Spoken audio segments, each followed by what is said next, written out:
Welcome to the Learning Pines YouTube. We hope this video helps. In this video, I will explain how to take ashwagandha powder for women. Begin by taking a small amount, around 1/4 to 1/2 teaspoon, once daily. You can easily mix this powder into warm milk, water, or your favorite smoothie. For optimal benefits, it's important to be consistent and take your ashwagandha at the same time every day. This helps your body adapt and respond effectively to the herb's properties. Many women find it beneficial to take ashwagandha in the evening, as it can promote a sense of calm and support restful sleep.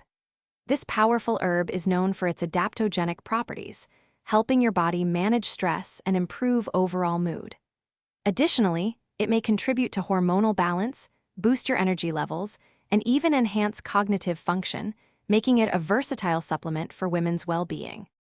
Before incorporating ashwagandha into your routine, it is always wise to consult with a healthcare professional, especially if you are pregnant, nursing, or have existing health conditions. While generally well tolerated, some women might experience mild side effects such as stomach upset or drowsiness.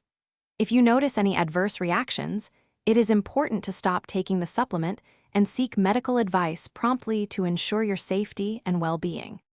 To maximize the long-term benefits of ashwagandha, some women choose to cycle its use, taking short breaks every few months. When selecting your ashwagandha powder, always prioritize high-quality, organic options from trusted brands. Look for products that are standardized to contain a specific percentage of active compounds, such as 5% with analytes, to ensure potency and effectiveness. This approach helps you get the most out of your supplement. Thanks for watching. Consider subscribing if we helped you.